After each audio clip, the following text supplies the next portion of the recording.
I've probably flown in and out of Boston's Logan Airport well over 100 times.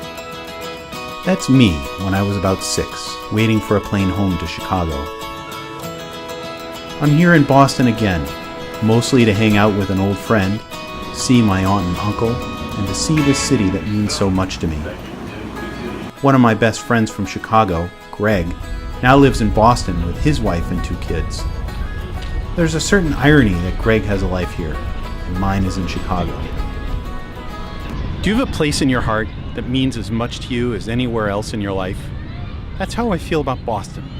My dad is from southeastern Mass, and I went to college nearby, so I've spent quite a bit of time in Boston.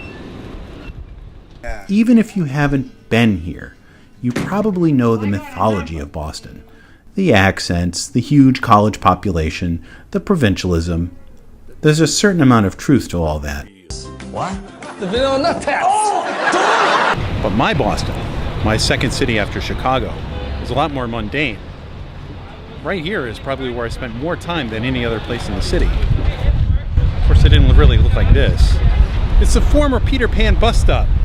It's where I used to stand and wait in order to catch the bus to go to New Bedford and back to Worcester in college.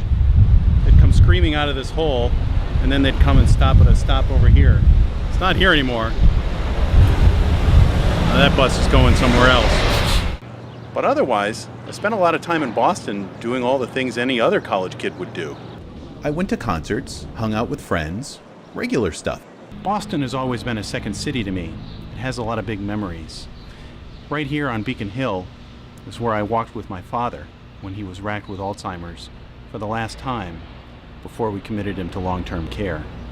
A couple of years ago, I brought my son to Old North Church, and it was here, for the first time, we saw history be real, that the revolution actually happened.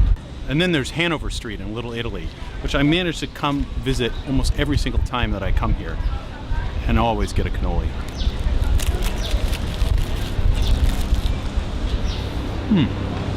And the trips of Fenway. By the time I got here for the first time, I already knew the park because I'd seen a million games on TV with my grandpa.